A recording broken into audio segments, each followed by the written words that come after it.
ಪದಗಳ ಕಮಲಕ್ಕೆ ಒಪ್ಪಿಸಿದ್ದೇನೆ. ನನ್ನ ಕರ್ತವ್ಯ ಮುಗಿಯಿತು. ನೀವು ನನ್ನ ಕರೆದುಕೊಂಡು ಹೋಗಿ ನಿಮ್ಮ ಸಾಂಗೀಪ ಮುನಿಯ ಪದ ಕಮಲಕ್ಕೆ ಒಪ್ಪಿಸಿ ಸ್ವಾಮಿ. ಧನ್ಯನಾದೆ ಧನ್ಯನಾದೆ ಧನ್ಯನಾದೆ. ಹೆದರಬೇಕಾದ ಅಗತ್ಯವಿಲ್ಲ. ನಾವು ಕೂಡ ನಿನ್ನ ಹಾಗೆ ಬಾಲಕರೇ.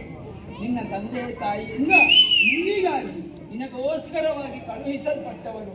ಅಪ್ಪ ಅಮ್ಮನನ್ನು ನೋಡುವ ಆಸೆ ಉಂಟಲ್ವಾ? ಈಗ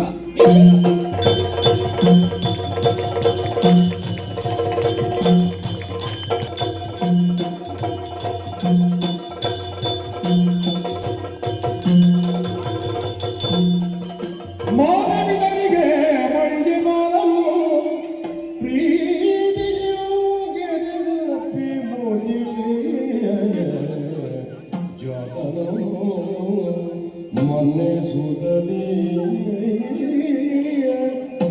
ಶ್ರೀರಾಧ ಕೃಷ್ಣನ ಮಗಿಮೆಯು ಖ್ಯಾತ ಗಮಮ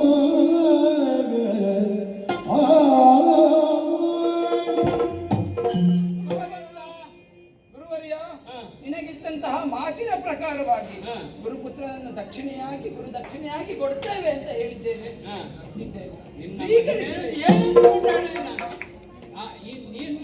ಈ ಕಾರ್ಯಕ್ರಮದಿಂದಾಗಿ ನನ್ನ ಮಗುವನ್ನು ಕರೆದುಕೊಂಡು ಬಂದೆ.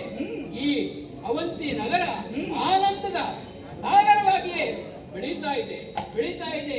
ನೋಡು, ಇಂತಹ ಶಿಕ್ಷರೆಲ್ಲ ಎಷ್ಟು ಆನಂದದಲ್ಲಿ ಕುಣಿತಾ ಇದ್ದಾರೆ. ನಿಮ್ಮ ಮಗ ಬಂದ ಸಂತೋಷಕ್ಕೆ ಸರ್ವರು ಖುಷಿಯಾಗಿ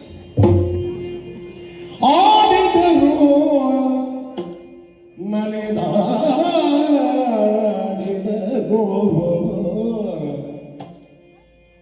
ಆಡಿದರು ನಲಿದಾಡಿದರು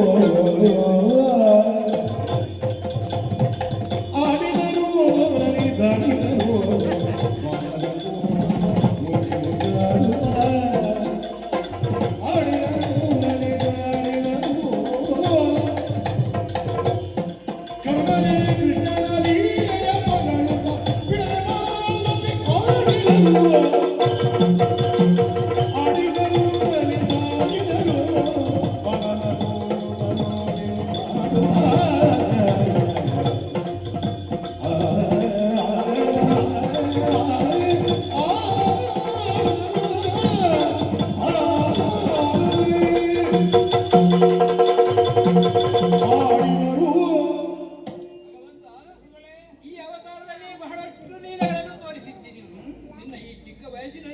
ಕಾಳಿಂಗ ಮರ್ದನ ಗೋವರ್ಧನಗಿರಿಯಲ್ಲಿ ಎದ್ದಿದ್ದು, ಮಾವನಾದಂತಹ ಕಂಸನನ್ನು ಕೊಂದಿದ್ದು, ಇಂತಹ ಅನೇಕ ಕಾರ್ಯಗಳನ್ನು ಮಾಡಿದ್ದಿ.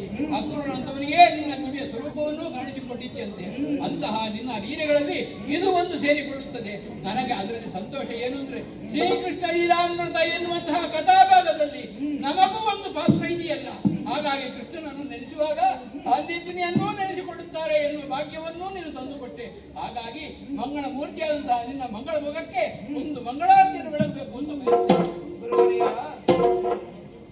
ಗುರುದಕ್ಷಿಣೆ ಎನ್ನುವಂಥದ್ದು. ಇದರಲ್ಲಿ ಸಮಸ್ತ ವಿಷಯವೂ ಅಡಗಿದೆ. ಪರಮ ಪುಣ್ಯವಾದಂತಹ ಪ್ರಭಾಸ ಕ್ಷೇತ್ರ, ಪುಣ್ಯ ಕ್ಷೇತ್ರಗಳೆಲ್ಲವೂ ಕೂಡ ಅಭಿವೃದ್ಧಿ ಹೊಂದಬೇಕು. ಪುಣ್ಯ ಕ್ಷೇತ್ರಕ್ಕೆ ಮರಳಿ ಭಕ್ತರು ಬರುವಂತಾಗಬೇಕು. ಕೆಲವಷ್ಟು ಇಂತಹ ಪಂಚತನನ್ನುವಂತಹ ಆಗಂತುಕರ ಹಾಗೆ ಹಲವಾರು ಜನ ಅದರ ಬಗ್ಗೆ ಅಪಪ್ರಚಾರ ಮಾಡುವವರು ಬಹಳಷ್ಟು ಜನ ಇದ್ದಾರೆ.